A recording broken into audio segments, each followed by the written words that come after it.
നിന്റെ ദേശത്തെയും ബന്ധുക്കളെയും പിതൃഭവനത്തെയും വിട്ട് ഞാൻ കാണിച്ചു തരുന്ന നാട്ടിലേക്ക് പോവുക.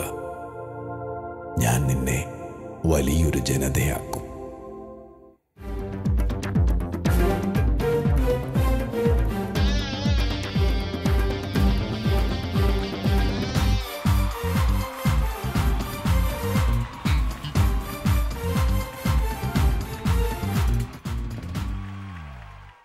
പോർച്ചുഗീസ് നാവികനായ ചരിത്ര നായകനെ സ്വീകരിച്ച നാട്, സാമൂതിരി തമ്പുരാന്റെ സ്വന്തം നാട്. വലിയങ്ങാടിയും മിഠായിത്തെരുവും മാനാഞ്ചിറയും തുടങ്ങി ചരിത്ര വേലിയേറ്റങ്ങൾക്ക് സാക്ഷ്യം വഹിച്ച കോഴിക്കോട് നഗരം. KT മുഹമ്മദും SK പൊറ്റക്കാടും തിക്കോടിയനും UK ഖാദറും തുടങ്ങി സാംസ്കാരിക പൈതൃക കാഴ്ചപ്പാടുകൾക്ക് വെള്ളവും വളവും നൽകിയ കോഴിക്കോട് നഗരം. സാംസ്കാരിക കലാ സാഹിത്യ രാഷ്ട്രീയ ഗരിമയിൽ കോഴിക്കോടിൻ്റെ സ്ഥാനം ചെറുതല്ല. ഈ ചരിത്രഭൂമികയുടെ തിരുനെറ്റിയിൽ അടയാളം തീർത്തുകൊണ്ടാണ് 1934 സെയിൻറ്റ് ജോസഫ് പള്ളി രൂപം കൊള്ളുന്നത്. നിറമറ്റ് പോകാവുന്ന തിരക്കുകളും ആഘോഷങ്ങളുമുള്ള ദ്രുതവേഗതയിലേക്ക് ആത്മീയതയുടെ നേരിയ തിരിനീട്ടി വിശുദ്ധ ജോസഫ് എന്ന നാമധേയത്തിൽ ഒരു ദേവാലയം ഇവിടെ ആശീർവദിക്കപ്പെട്ടു 1939. ത്യാഗത്തിൻ്റെയും സഹനത്തിൻ്റെയും അധ്വാനത്തിൻ്റെയും വിശുദ്ധനായ ജോസഫിനെ ചേർത്ത് നിർത്തി കോഴിക്കോട് നഗരത്തിൽ അവർ വിശ്വാസത്തിൻ്റെ വിത്തുകൾ വിതച്ചു. നീണ്ട 84 വർഷ കാലയളവിൽ നഗരത്തിൻ്റെ വിളക്കായും വെളിച്ചമായും സെയിൻറ്റ് ജോസഫ് ടൗൺ പള്ളി മാറുകയായിരുന്നു. ഇന്ന് ആത്മീയ വഴിയിൽ കെടാവിളക്കേന്തിയ കരങ്ങളുമായി ഫാദർ ജിജു അവർക്ക് മുന്നേയുണ്ട്. നാഥനായും നായകനായും ഇടയനായും യേശുവിനോടൊപ്പം. തോമർക്കൽ ഞാൻ 2014 ജൂൺ 20 വരെയും കല്ലായി സെൻറ്റ് പാട്രിക് പള്ളിയിലെ വികാരിയച്ഛനായിരുന്നു. 14 ഞാൻ 75 വയസ്സായപ്പോൾ അവിടെ നിന്ന് റിട്ടയർ ചെയ്ത് ജൂൺ 20 സെൻറ്റ് ജോസഫ് പള്ളിയുടെ ഇവിടെ വന്ന് താമസിക്കുകയാണ്. ബിഷപ്പ് എന്നോട് പറഞ്ഞ് മാരിക്കുന്നിലേക്ക് പോകണ്ട, ഇവിടെ വന്ന് സഹായിക്കാൻ പറഞ്ഞു. അന്ന് ഫാദർ അലോയ്സ് കുളങ്ങരയായിരുന്നു പാരിഷ് പ്രീസ്റ്റ്. അദ്ദേഹത്തെ സഹായിക്കാൻ വേണ്ടി ഞാനിവിടെ വന്നു. ഇപ്പോൾ 4 വർഷവും 3 മാസവും കഴിഞ്ഞു. ഇവിടെ മുഖ്യമായിട്ട് അന്ന് വ്യാഴാഴ്ച ഉണ്ണീശോയുടെ നൊവേന ദിവസങ്ങളിൽ ധാരാളം ആളുകൾ വന്നിരുന്നു. ഒരുപാട് കുമ്പസാരം ഉണ്ടായിരുന്നു. അപ്പോൾ അതിന് സഹായിക്കാൻ വേണ്ടിയാണ് എന്നെ ഇവിടേക്ക് വിളിച്ചത്. ഇപ്പോൾ ഈ 4 വർഷം 3 മാസവും കഴിഞ്ഞ കാലഘട്ടത്തിൽ എനിക്ക് വളരെ സന്തോഷമുണ്ട്. കാരണം ഒരുപാട് ആളുകൾ ഇവിടെ വരുന്നുണ്ട്. ഇവിടെ കുമ്പസാരം കേൾക്കാൻ വേണ്ടി കോടഞ്ചേരിയും പരിസരത്തുള്ള ആളുകളും മുക്കം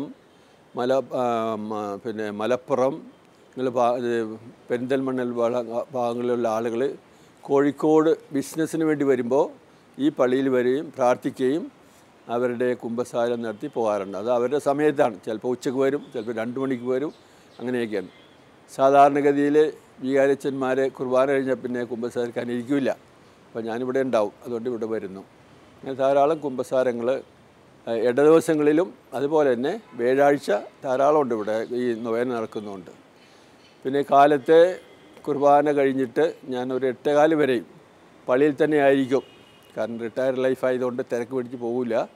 അപ്പോൾ കുർബാന കഴിഞ്ഞൊരു 3/4 മണിക്കൂറോളെങ്കിലും പള്ളിയിൽ തന്നെ ഇരുന്ന് പ്രാർത്ഥിക്കുകയും ഒപ്പം ധാരാളം ആളുകൾ പിന്നീട് കുർബാന കഴിഞ്ഞിട്ട് കുമ്പസാരം കേൾക്കാൻ വരും. അപ്പോഴൊരു ഡീറ്റെയിൽസ് കുമ്പസാരം എന്ന് പറയുന്നത് കുർബാന കുമ്പെല്ലാം തിരക്ക് പിടിക്കുകയാണ്. അത് കഴിയുമ്പോൾ സാവകാശം ഒരു കൗൺസിലിംഗ് പോലെ വന്ന് കുമ്പസാരിച്ച് പോകും. ഇവിടെ കാലത്തെ കുർബാന കഴിഞ്ഞിട്ട് പിന്നീട് കുർബാന എഴുന്നള്ളിച്ച് വെക്കും ഈ പള്ളിയിൽ. അങ്ങനെ അത് വൈകുന്നേരം 6 മണി വരെയും കുർബാന എഴുന്നള്ളിച്ചത് തുറന്നിട്ട് പോവും. പിന്നെ അത് കഴിഞ്ഞിട്ട് കുർബാന അതോടുകൂടി പരിപാടി അവസാനിക്കുകയാണ്. പിന്നെ ഒരു കാര്യം എനിക്ക് പറയാനുള്ളത്, ഇവിടെ വന്നതിന് ശേഷം ഈ കുടുംബ യൂണിറ്റ് പ്രാർത്ഥനകൾ വളരെ നന്നായിട്ട് നടക്കുന്നുണ്ട്. അതായത് ഒരു ആചാരമല്ല, അവർ ഒന്നിച്ച് കൂടുന്നു, അതിൽ സംബന്ധിക്കുകയും അവരുടെ കാര്യങ്ങൾ ഷെയർ ചെയ്യുകയും പ്രത്യേകിച്ച് തിരുവചനം കേട്ട് ധ്യാനിക്കുകയെല്ലാം ചെയ്യുന്നുണ്ട്. അതുകൊണ്ട് എന്തെങ്കിലും ആവശ്യങ്ങൾ പള്ളിയിൽ മാത്രമല്ല, പള്ളിയിൽ നിന്ന് അനൗൺസ് ചെയ്താൽ നല്ല മനസ്സോടുകൂടി പ്രോംപ്റ്റായിട്ട് ഇവിടെ വന്ന് ചെയ്യുന്നുണ്ട്. ഇത് മറ്റ് ഇടവകളൊന്നും കാണുന്നതല്ല. അവർക്ക് പറഞ്ഞു കഴിഞ്ഞാൽ ഒരു പേരിന് വേണ്ടി കുറച്ചാൾ വരും. ഇവിടെ എല്ലാവരും വരും, എന്ത് ബുദ്ധിമുട്ടുണ്ടെങ്കിലും. പിന്നെ അതുപോലെ മീറ്റിങ്ങുകളും പല മീറ്റിങ്ങുകളും ഇവിടെ നടക്കുന്നുണ്ട്, എങ്കിലും അവരെത്തും. അപ്പോൾ അതൊരു ഇതിനെല്ലാം പരിശീലനം കഴിച്ചതിൻ്റെ ഫലമാണ്. അപ്പോൾ കുടുംബ യൂണിറ്റ് പ്രാർത്ഥന മാത്രമല്ല, ഒരു നല്ലൊരു സമ്മേളനം കൂടിയാണ് എന്നും അവർ ആത്മീയമായിട്ടും വിശ്വാസത്തിൽ വളർന്നു വരുന്നതിൽ വളരെ സന്തോഷമുണ്ട്. അപ്പോൾ ഇവിടെ നിന്ന് കഴിയുന്ന കാലത്തോളം സേവനം ചെയ്യാൻ എനിക്ക് വളരെ സന്തോഷമുണ്ട്. ഇപ്പം അച്ഛൻ ജിജി അച്ഛനാണ് ഇവിടുത്തെ പാരിഷ് പ്രീസ്റ്റ്. കൊളങ്കര അച്ഛൻ കഴിഞ്ഞ ഒരു വർഷത്തേക്ക് മുമ്പ് ഇവിടുന്ന് വെള്ളിമാട് ഒന്നിലേക്ക് മാറിപ്പോയി. ഇപ്പോൾ ജിജി അച്ഛനാണ് കാര്യമെടുക്കുക. പിന്നെ വേറൊരു അസിസ്റ്റൻ്റ് കൂടി ഇവിടെയുണ്ട്. ഇപ്പോൾ ഞങ്ങൾ 3 പേരുണ്ട്. ഞാൻ വന്നപ്പോൾ 2 പേരുണ്ടായിരുന്നുള്ളൂ. അപ്പോൾ അതുകൊണ്ട് ആത്മീയമായിട്ട് ധാരാളം ആളുകൾ ഇവിടെ വന്ന് ഈ പള്ളിയിൽ സമയത്ത് പ്രാർത്ഥിച്ച് പോകാറുണ്ട്, കുമ്പസാരം കേൾക്കാറുണ്ട്. പിന്നെ വൈകുന്നേരത്തെ കുർബാനയിലും ധാരാളം ആൾ വരുന്നുണ്ട്. ഈ പള്ളി രൂപതയുടെ ഒരു പ്രധാനപ്പെട്ട സ്ഥലത്താണ്. അതുകൊണ്ടാണ് ഇന്ന് സിറ്റി സെൻറ്റ് ജോസഫ് എന്നാണ് പറയുന്നത്, സിറ്റിയിലാണിത്. അപ്പോൾ ആളുകൾക്ക് യാത്ര ചെയ്ത് വരാൻ വളരെ എളുപ്പമുണ്ട്. ഇവിടെ വന്ന് തൊട്ട് ഗേറ്റിൻ്റെ അവിടെ തന്നെ ബസ് നിർത്തും. പിന്നെ വടക്കോട്ടും വയനാടും പോകാൻ ഇത് ക്രിസ്ത്യൻ കോളേജ് ഒന്ന് ക്രോസ് ചെയ്താൽ അവിടെ നിന്ന് ബസ് കിട്ടും വയനാട്ടിൽ നിന്ന് വരാൻ വേണ്ടി. അപ്പോൾ യാത്രയ്ക്ക് വളരെ സൗകര്യമുള്ളൊരു പള്ളിയായതുകൊണ്ട് പല സ്ഥലങ്ങളിൽ നിന്നും പല ഇടവകളിൽ നിന്നും ഇവിടെ വന്ന് കുർബാനയിലും മറ്റെല്ലാ പരിപാടികളിലും സംബന്ധിച്ച് പോകുന്നു. അതുകൊണ്ട് ഒരു പിൽഗ്രിം സെൻ്ററായിട്ട് ഇരിക്കുകയാണ്. അതിനുവേണ്ടി എന്നാൽ കഴിയുന്ന സഹായങ്ങൾ ചെയ്യാൻ എനിക്ക് വളരെ സന്തോഷമുണ്ട്. യേശുവും പരിശുദ്ധ അമ്മയും നമ്മോടൊപ്പമായിരിക്കുന്നത് എന്തൊരു ഭാഗ്യമാണ്. അവിടെ അത്ഭുതങ്ങളും അടയാളങ്ങളും സംഭവിക്കുന്നു. അതാണ് യേശുവിൻ്റെ ആദ്യത്തെ അത്ഭുതമെന്ന് സുവിശേഷകൻ വിശേഷിപ്പിക്കുന്ന കാനായിലെ കല്യാണ വിരുന്നിലും സംഭവിച്ചത്. അവിടുത്തെ വിശേഷങ്ങളുമായി കോഴിക്കോട് സിറ്റി സെൻറ്റ് ജോസഫ് ഇടവകയിലെ ജൂനിയർ കൊയർ.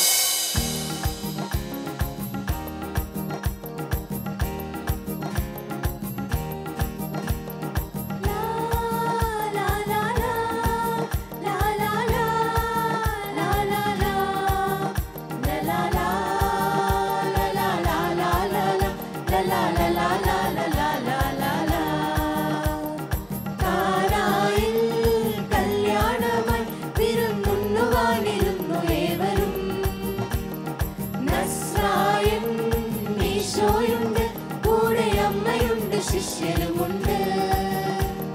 വീഞ്ഞു തീർന്നു പോയി ഇനി എന്തു ചെയ്തിടും, വീട്ടുകാരനാകെ ഉഴറിയേ. കലവറയ്ക്കുള്ളിലെ കാര്യമറിഞ്ഞവർ പല വഴി തേടിയേ പരിഹാരത്തിനായി.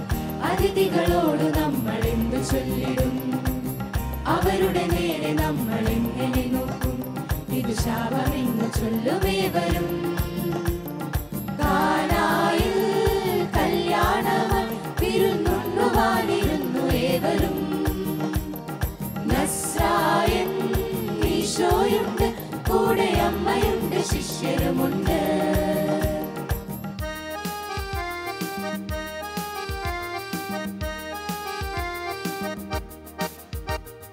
കുഞ്ഞേ അവർക്കൊട്ടും വീഞ്ഞില്ല, കർത്താവിനോടമ്മ ചൊല്ലി. കണ്ടില്ലേ അപമാന ഭാരത്താൽ കേഴുന്നു വീടിന്റെ നാഥൻ. ആഡംബരം നീക്കിയിടുവാൻ നീ എന്തേലും ചെയ്തിടണം. നീറുന്നതൻ മാതാവിനെ നസ്രായൻ നോക്കിടുന്നു. കല്യാണ വീടിന്റെ അമ്മയെപ്പോൽ കണ്ണീരു തൂകുന്നു മേരി. അവളുടെ അലിവിന്റെ ആഴമറിയാൻ അവിടുന്നു ചോദിച്ചൊരു ചോദ്യം. എനിക്കും നിനക്കും ഇതിൽ എന്തു കാര്യമാ, എന്നുടെ സമയം ഇനിയുമായിട്ടില്ല. എന്നമ്മ എന്തിനിന്നു കേഴണം. കാനായിൽ കല്യാണമായി വിരുന്നുണ്ണുവാനിരുന്നു ഏവരും.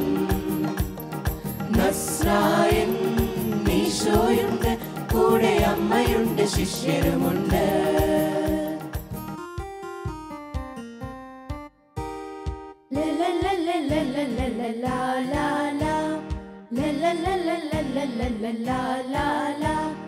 ഇൻസുതൻ ചൊല്ലുന്നതെന്തു തന്നാകിലും അനുസരിച്ചിടുവിൻ, അത്ഭുതം കണ്ടിടാം.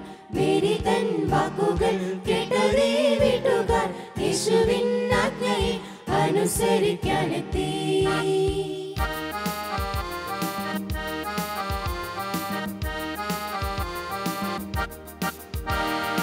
അവിടാറു കൽഭരണികളുണ്ടല്ലോ, അതിലെല്ലാം ഇനി വെള്ളം നിറയ്ക്കൂ. മക്കോളം നിറവുള്ള ഭരണികളിൽ വചനത്തിൻ മഴയേകീശോ. എന്താശ്ചര്യം പുതുവീഞ്ഞിതാ പതയുന്നു പാലാഴിപ്പോ. എന്തത്ഭുതം കണ്ണീർ മഴ തോരുന്നു ഹല്ലേലൂയാ. അടയാളം കണ്ടോരു സ്നേഹരെല്ലാം അറിയാതെ ദൈവത്തെ സ്തുതിച്ചു. പന്തിക്കിരുന്നോരു ബന്ധുക്കളും അന്തിച്ചു ആ വീഞ്ഞിൻ സ്വാദിൽ. കലവറക്കാരനങ്ങു നിർനിമേഷനായി കണ്ണുമിഴിച്ചു നിന്നു കണ്ടു അത്ഭുതം. പിന്നെ രക്ഷകന്റെ ശിഷ്യനായഹോ. കാനായിൽ കല്യാണനാൾ പച്ചവെള്ളമന്നു മുന്തിരി നീരായി. കണ്ണീരിൽ താഴുന്നോരെ കഥ കേട്ടതിന്റെ പൊരുളു തേടുവിൻ. ശൂന്യമായൊരു ജീവിതങ്ങളിൽ വീഞ്ഞു പകരും യേശു നായകൻ. ഉള്ളതു നൽകുമ്പോൾ ഉള്ളവുമേകുമ്പോൾ, ഉള്ളതു നൽകുമ്പോൾ ഉള്ളവുമേകുമ്പോൾ അവരുടെ വചനം അത്ഭുതം വിതച്ചിടും. അനുഭവമെന്നു നീ അറിഞ്ഞിടും ദൃഢം, നീ ലോകമെങ്ങും സാക്ഷിയായിടും. കാനായിൽ കല്യാണനാൾ പച്ചവെള്ളമന്നു മുന്തിരി നീരായി. കണ്ണീരിൽ താഴുന്നോരെ കഥ കേട്ടതിന്റെ പൊരുളു തേടുവിൻ.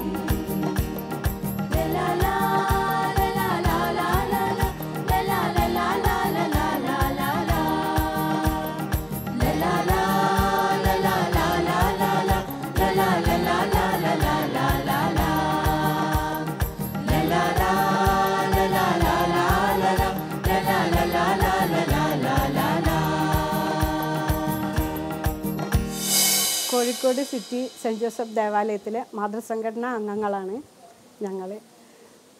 ഇത് തുടങ്ങിയത് 1979-80 ഫാദർ സിറിയക് താമരശ്ശേരി അച്ഛനാണ് ഇത് തുടങ്ങി വെച്ചത്. ഇത് തുടങ്ങുമ്പോൾ 35 അംഗങ്ങളെങ്കിലും ആ മാതൃസംഘടനയിലുണ്ടായിരുന്നു. ഈ മാതൃസംഘടന എന്ന് വെച്ചാൽ ഞങ്ങൾ ജീവകാരുണ്യ പ്രവർത്തനത്തിനും ഒപ്പം ദൈവമാതാവിനെ അനുകരിക്കുന്നതിനു വേണ്ടിയാണ് ഈ മാതൃസംഘടന ഞങ്ങൾ തുടങ്ങിയത്. അതിൻ്റെ പ്രധാന ലക്ഷ്യം അതാണ്. മോണിക്ക പുണ്യവതി മാതാക്കൾക്കുള്ള വിശുദ്ധയാണ്. ഈ വിശുദ്ധയാണ് മാതൃസംഘടനയുടെ വിശുദ്ധ. ഈ വിശുദ്ധയെ അനുകരിച്ചുകൊണ്ടാണ് ഞങ്ങളുടെ ഓരോ പ്രവർത്തനങ്ങളും. വഴിതെറ്റിപ്പോയ മക്കളെ ഓർത്ത് വേദനിക്കുന്ന മാതാപിതാക്കളെ കാണുകയും ആശ്വസിപ്പിക്കുകയും അവർക്ക് പ്രത്യാശ നൽകുകയും ചെയ്യാറുണ്ട്. ഞങ്ങൾ വൃദ്ധരായ രോഗികളായി ഒറ്റപ്പെട്ട് കഴിയുന്ന വീടുകളിൽ അവരെ പോയി സന്ദർശിക്കുകയും അവരോടൊപ്പം കൊന്ത ചൊല്ലുകയും ചെയ്യുക എന്നതും ഞങ്ങൾ ഏറ്റെടുത്ത ഒരു ദൗത്യമാണ്. ഞങ്ങളുടെ പ്രധാനമായി ഞങ്ങൾ ചെയ്യുന്നത് ഞങ്ങളുടെ ഇടവകയ്ക്ക് വേണ്ടി പ്രാർത്ഥിക്കുക എന്നതാണ്.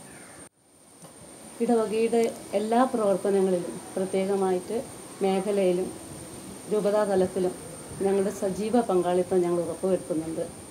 കൂടാതെ ഓരോ മാതൃസംഘടനയിലെ ഓരോ അമ്മമാരും ഞങ്ങൾ കത്തോലിക്ക വിശ്വാസത്തിലും സന്മാർഗത്തിലും സംബന്ധിച്ച് ജ്ഞാനവും ബോധവും ഉള്ളവരായിരിക്കാൻ വേണ്ടി വായനാശീലം ഞങ്ങൾ പ്രത്യേകമായിട്ട് എടുക്കുന്നുണ്ട്, അതിന് പ്രാധാന്യം നൽകുന്നുണ്ട്. ഇതിനൊക്കെ ഞങ്ങൾക്ക് സഹായവും മാർഗനിർദ്ദേശങ്ങളും നൽകുന്നത് ഞങ്ങളുടെ സ്നേഹബഹുമാനപ്പെട്ട വൈദികരും സന്യസ്തരുമാണ്. സത്യം എക്കാലവും നിലനിൽക്കുന്നതാണ്. ഒന്നിനും അതിനെ തകർക്കാനാവില്ലെന്ന് ഉദ്ഘോഷിക്കുകയാണ് വിശുദ്ധ ഗ്രന്ഥത്തിലെ സൂസന്നയുടെ ജീവിതം. കോഴിക്കോട് സിറ്റി സെന്റ് ജോസഫ് ദേവാലയത്തിലെ മാതൃവേദി അവതരിപ്പിക്കുന്ന തിരുവാതിര. പിതാ പുത്ര പവിത്രാത്മനേ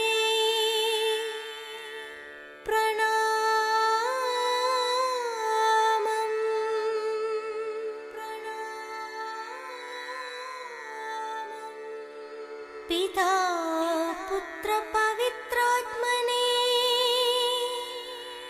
പ്രണാമം.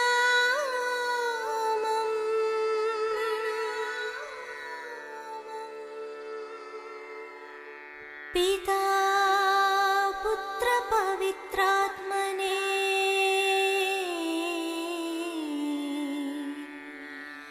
പ്രണാമം.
റോളൻഡ്.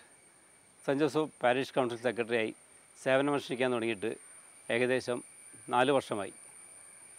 37 അംഗങ്ങളുള്ള ഒരു കമ്മിറ്റിയാണ് ഞങ്ങളുടേത്.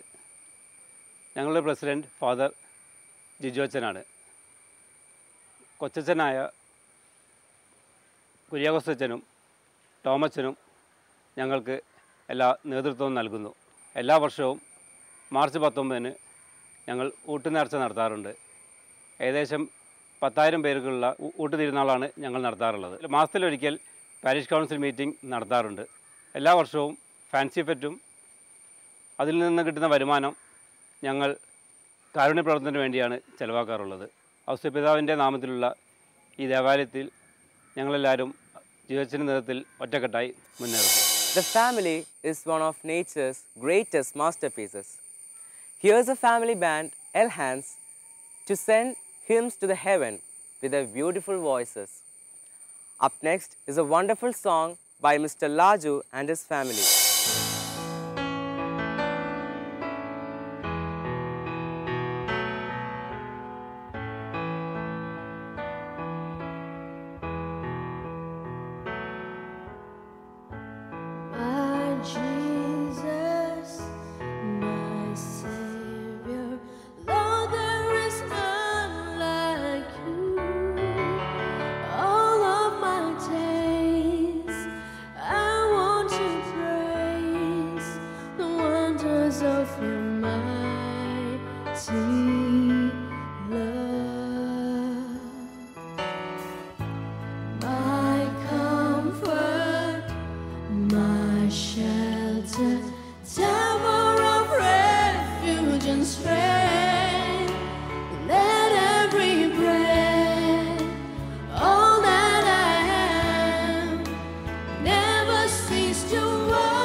At the sound of your name.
ദീർഘകാലം കുഞ്ഞുങ്ങളില്ലാതെ മനമൊരുകി കഴിയുന്ന ദമ്പതികൾക്ക് ഉണ്ണിയേശു സന്താന സൗഭാഗ്യം നൽകി അനുഗ്രഹിക്കുന്നു. ജെറുസലേമിൻ താഴ്വരയെ ചൊല്ല്,